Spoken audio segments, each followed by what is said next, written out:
Good afternoon, everyone. My name is Sydney Cooper, and I am the Interim Communications Director for the City of Pittsburgh in the Office of Mayor Ed Gainey. We are now on day 3 of restoration and recovery efforts following Tuesday evening's severe weather system. We know it's a very challenging time for everyone here in our city. We're here to provide you with critical updates and information pertaining to those efforts, as we know they are very important to you. To kick things off, I'm honored to bring up the Honorable Mayor Ed Gainey.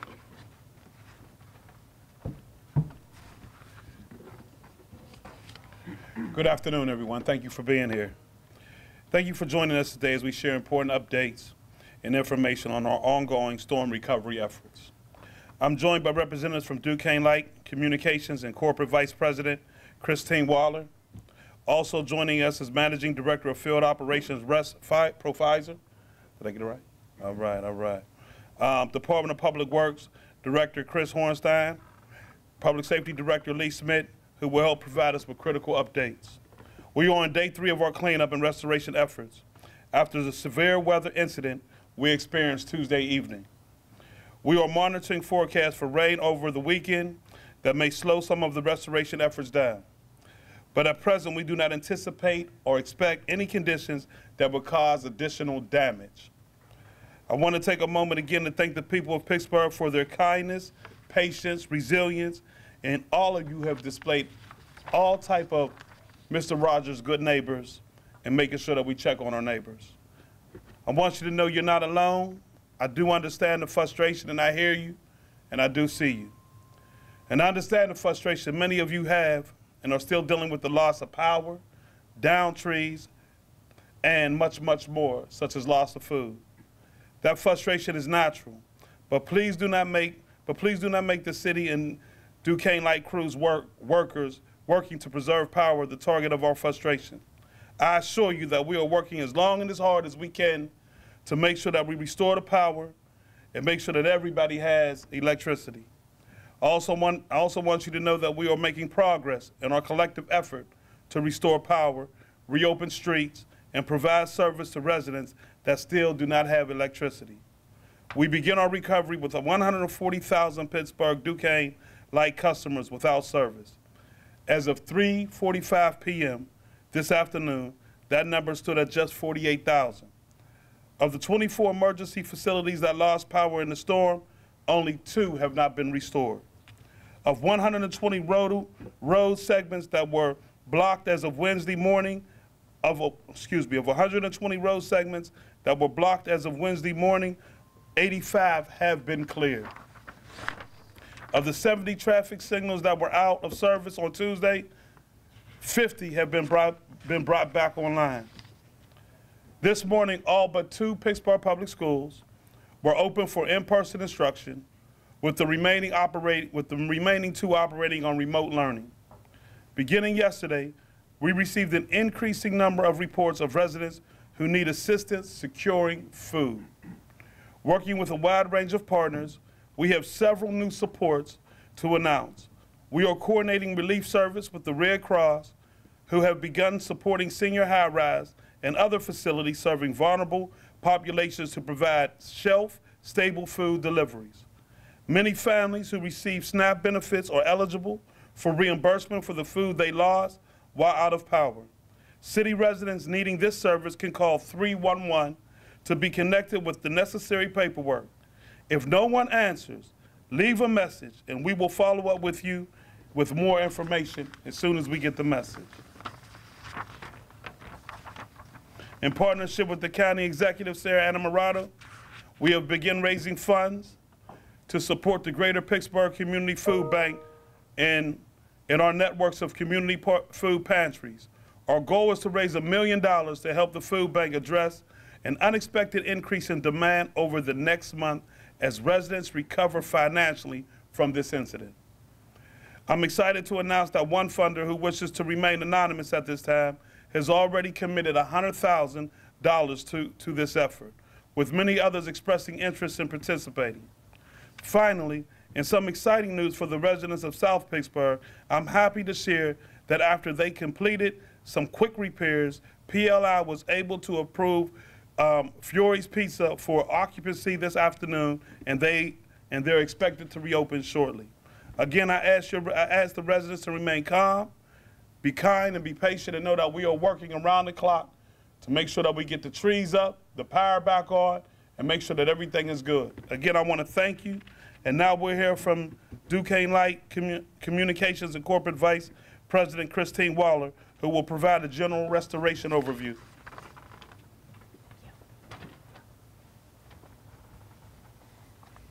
Good afternoon, everyone. My name is Christine Waller, and I am the Vice President of Communications and Corporate Responsibility for Duquesne Light Company, here to provide an update on our continued response to this unprecedented storm event. As you all know, we've been working very closely with the Mayor's office and city officials to coordinate our response efforts, and we want to thank them for their continued partnership. My remarks today are going to cover 3 areas of progress. First, restoration. Second, public safety. And third, information about a base camp that the utility has built to house workers who have come in from outside of the area to help us with our restoration efforts. Today's big update is that we've been able to safely restore more than 250,000 customers since Tuesday's storm event. This is the highest number of customers that we've ever restored related to a single weather incident, and we've done so expeditiously. But we also know that that's not enough until we reach every single customer who's still without electricity as of this afternoon. Thankfully, we don't expect last night's weather event to cause delays in our progress, and we've staffed up and resourced preparing for tonight's weather as well.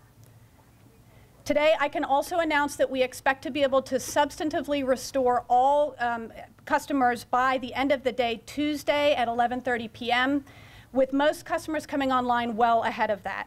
This is what's known as our global restoration time. In other words, the estimated time at which all customers will be back with power. We're still assessing the damage to be able to provide you with more specific timelines for localized restoration times for neighborhoods in the north, south, east, west, and parts of the city. However, many customers can see when crews are en route or when they're on site working by accessing our outage map on DuquesneLight.com. Our crews are working tirelessly, but the aftermath of this storm continues to affect our region. We're still repairing broken poles. We're still responding to public safety hazards, including downed wires. If I can stress one message during this event, it's to not let your guard down. This is the time in our collective response efforts when frustrations can run high, patience can be thin, and people can think that the worst has passed. And maybe from a weather standpoint, that's true. However, hazards remain.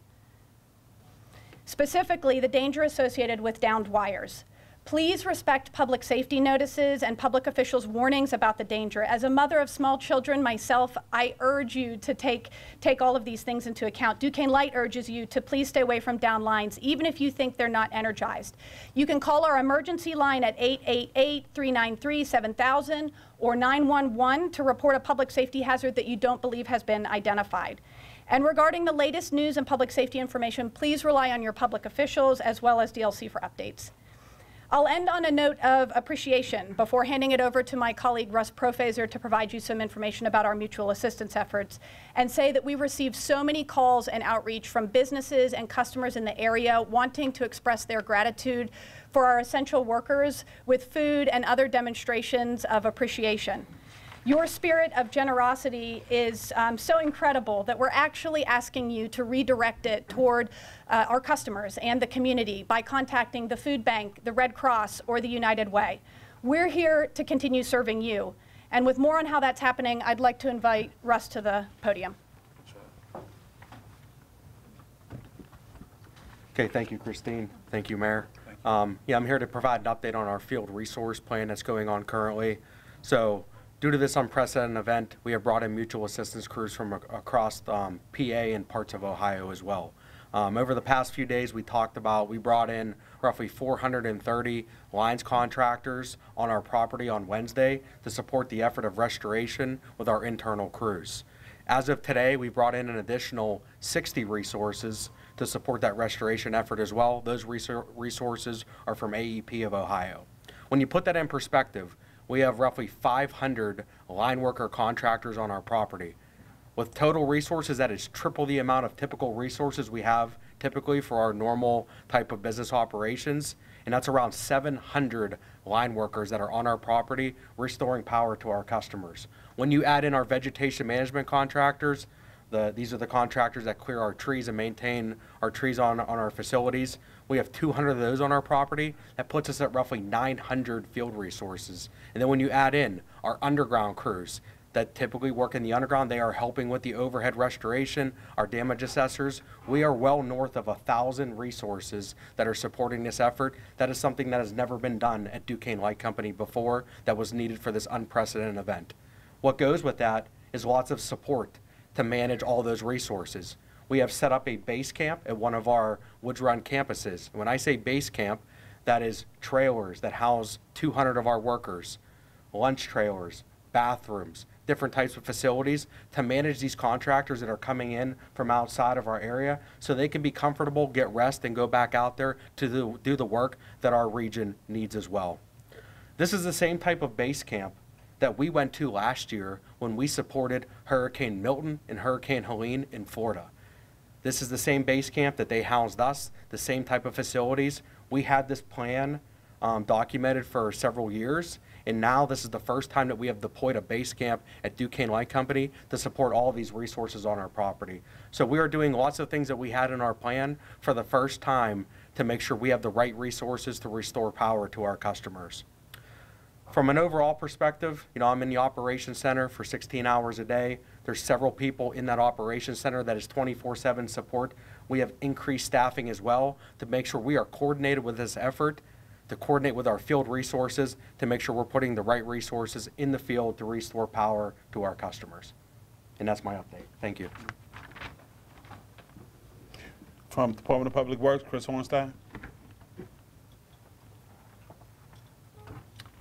Hi, thanks everybody. As the mayor mentioned earlier, we started this storm with over 120 streets that were blocked as of Wednesday morning. Currently, right now, we're sitting at approximately 35 streets that are still blocked, so we've cleared 85. Some of those streets are being actively worked on crews as we speak, so we see this number dropping. We're greatly appreciative of all the coordination that we've received with Duquesne Light. Many thanks to them for trying to keep the communication lines open, helping us understand where we are. Many thanks to our Bureau of Fire, who has provided some technical resources that allowed us to get some of these situations safe work sites so we could get these unblocked. Just to remind folks, again, just because access has been restored, it doesn't necessarily mean there's a safe situation for all. Just to reiterate Duquesne Light's points on safety of person, if you see barricades, if you see caution tape, please stay away. If you see lines on the ground, please avoid.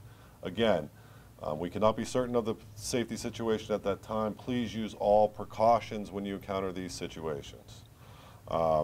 This is just want to thank all of the tremendous effort of our crews, Public Works, notably those in our Parks divisions, our Streets divisions, our Forestry division, for their unwavering support in helping us respond to this unprecedented storm.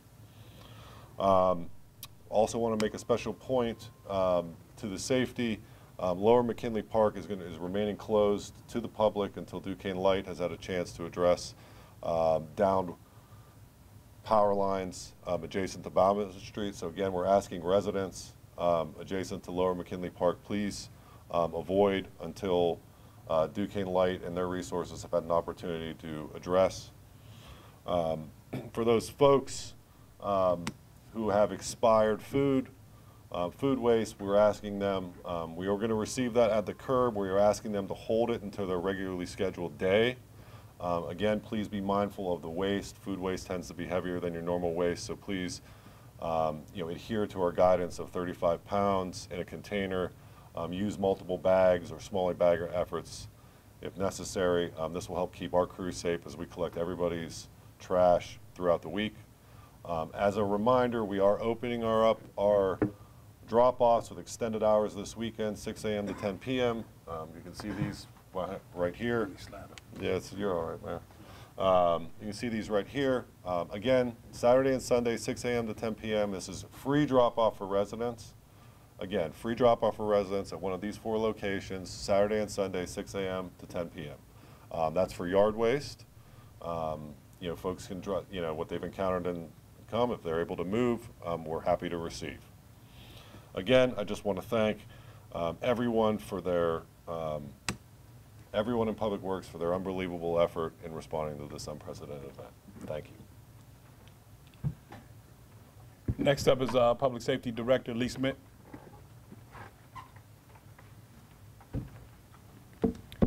Good afternoon. Once again, want to just thank the community and the residents for their understanding and their patience during this. We do understand their frustrations and their concerns. We are doing our best working with Duquesne Light to address all those concerns as quickly as possible. Thank you again to all of our first responders, our emergency management, fire, police, EMS, Office of Community Health and Safety, and all of our public safety employees. As stated again by many, the critical infrastructure and life and safety is our first priority.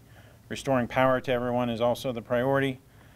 Reminder for folks that are around trees, that see trees hanging on wires, DPW cannot cut those on their own. We have to wait for Duquesne Light to make sure those are safe. We want you to avoid those at all costs. Do not walk under those. Do not drive under those. We do have barricades up, but we continue to have folks removing barricades. Please, if you see a barricade, it is there for a reason. We understand you may need to get out. If you can't find an alternate way out, please contact us. We will get to you if we need to. But stay away from all wires, any sort of wires, even if you know they're communication lines. If you do need support, call 911. We will get to you. For those on oxygen, we continue to provide oxygen through EMS to folks. Reiterate 211 for any food needs, other service needs. Our Office of Community Health and Safety has been coordinating hand in hand with Department of Human Services, Department of Aging, to provide resources needed to folks that are at home without power, whether that be food, battery-powered medical equipment, etc. We are doing everything we can, but we do need that information. So if you need support, please call 211 for those needs or 911 for emergencies. Our EOC has remained in active status since Tuesday morning when we knew of this impending storm, and we will continue throughout at least this weekend into Monday as we continue to restore and recover from this storm. Additionally, we have submitted the formal request to City Council to extend the emergency declaration beyond the standard 7 days to 30 days beyond Tuesday's incident. We are continuing to monitor the weather and are aware of the potential for some high winds this evening and storms coming through. It should be a short period of storms, about an hour to an hour and a half, but there is potential for gusty winds and possibly some small hail. Expected to be a fast-moving storm and obviously could cause additional damage or complications and delay some of our restoration efforts. Once again, when you see these trees, wires, etc., especially as a storm is coming through, that can quickly change things, fall down. Extra trees or trees that are hanging on wires can easily fall into the roadway, fall onto a vehicle. So please do not drive under those. Do not walk under them. Avoid those at all costs. And again, do not move barricades or tape, caution tape that we have been placing in areas. If you need to walk into a neighborhood and unable to do so, please contact us and we will get you any services you need. So please call 911 or 211 depending on the needs and services you may have. Thank you. Before I bring Cindy back up to close out, I just want to also thank Department of Public Works, all our first responders for the excellent work that they've done and helping us get there. I also want to thank the County Exec's Office for being here today. You want to say anything? Did you already talk about the fundraising? Yeah, but it's always good to come back up and talk about it again. Come on up. As she's coming up, I just want to make sure that we reiterate that, we are coordinating relief efforts with the Red Cross, who have begun supporting senior high-rise and other facilities serving vulnerable populations to provide shelf-stable food deliveries. Want to make sure everybody got that. Also that many families who receive SNAP benefits are eligible for reimbursement for the food they lost while out of power. City residents needing this service can call 311 and be connected with the necessary paperwork. If no one answers, leave a message, and we will follow up with you as we get more information. I also wanted to make sure you know that we got the County Exec's Office right here, and we'll be and she's getting ready to talk about it in terms of helping to raise money for the Greater Pittsburgh Food Bank. And come on up and talk about it. Thank you so much, Mayor. Yes, the county executive is working on calls right now to fundraise some more money. I think in the coming days and weeks, we're aware that people will have had to empty the contents of their fridge, and we'll need some extra resources at the food banks and food pantries to help supplement anything that folks lost. So we want to thank the mayor for his partnership in that and thinking ahead at some hardships that'll still be coming. Just a couple county updates. We're releasing this on our pages. DPW has opened many of our roads, but I think like the city, we still have a few that are closed while we're waiting on Duquesne Light. So that information will be on our Facebook. And 911 call volume remains high, so we do just want to stress to folks that they should not call 911 unless it's a true emergency. Right now, we still have a lot of storm-related calls coming in that we need to prioritize, but systems are functioning as they're supposed to. So thank you to the mayor and Duquesne Light and all of the other partners for helping us recover as quickly as possible. I think the end is in sight. Thank you, Mayor. Thank you. Thank you, everyone. As you just saw, there are lots of hands that are on deck, making sure we're getting things together for the people of Pittsburgh. So I want to take a moment to just thank Christine, Russ, Abigail, Chris, Lee, Mayor, of course, for your leadership. And at this time, we will take some questions from the media. Yes. Question for Duquesne Light, if that's okay. Are there any neighborhoods or areas that are presenting a specific challenge right now? And is there an expectation that some of them, or maybe just a couple, may go beyond that 5 to 7 day restoration time? No, so that global ETR is for all communities. Yes, there are some communities that are hit harder than others. Some of those are like the South Hills and the eastern part of Allegheny County, but that global ETR covers all of those locations for our restoration for our customers. A quick follow-up. You talked about getting more specific times for folks' restoration times. What challenges are preventing that from already happening? I know it was talked about briefly yesterday that we might see that today. Yeah, so as we continue to assess damage and learn more about the damage out there, we can actually set more accurate ETRs and what is involved with the jobs. So that global ETR, like we talked about, does cover the whole territory. When you look on our map, we have individual ETRs for the jobs that we're en route to fix that can give you more accurate times at that point. So the word there was substantively. That means in this case absolute by 11:30 on Tuesday night. Everyone, or if there's still just a couple of cases that due to extreme circumstances they might still not have power? Yeah, so that our projection right now is everybody will be restored from the original event that happened on Tuesday. Just like with customers, with weather coming in right now, that can impact some more customers. But for the original customers that were out, our intent is to have everybody restored by 11:30 p.m. on Tuesday. You had mentioned that there's over 250,000 that you've restored, but how many are still without power as we speak? Yeah, I can step in and help with that. So our outage map is a live feed, and so it fluctuates. And it fluctuates because at times we have to take out a circuit in order to restore another circuit, and so you'll see the numbers go up and down a little bit. But overall, the trajectory is declining. Right now, as I pulled it up, it said 70,000 left, and that's what our latest projections are. But that number will kind of go up and down, you know, some number of customers as you look at it live. Not sure if this is for Chris, Lee, or someone else. The marathon is this weekend. Is that at all going to be a stress on city resources? Are we at all concerned about how this upcoming storm tonight could make it a little bit tough because then you have to clear these roads again or anything like that? We will continue to operate as we always do. We have a large team of folks. Luckily, the resources for the marathon are mostly EMS with some police, crossing guards, etc. But they're on duty, or they're not on duty. They're additional folks we bring in from other areas.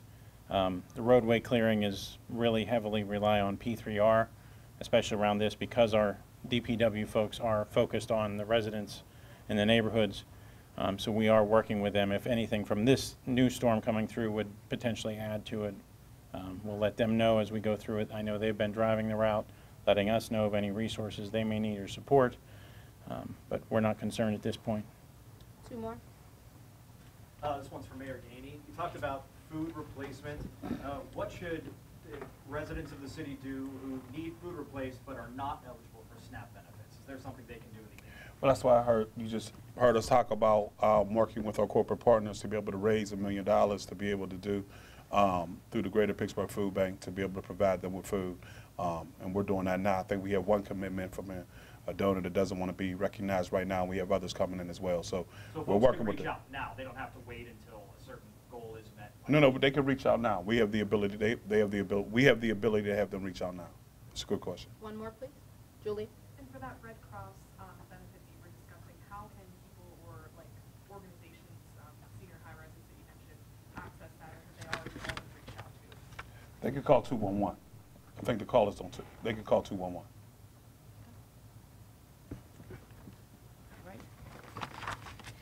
All right, on behalf of the City of Pittsburgh and the Office of Mayor Ed Gainey, I'd like to thank you all for being here today. I want to thank all the departments and partner agencies that have been assisting us with our efforts.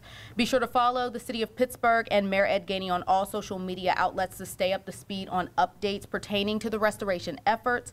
Let's continue to extend grace and show compassion to one another, Pittsburgh. Thank you all. Have a great evening.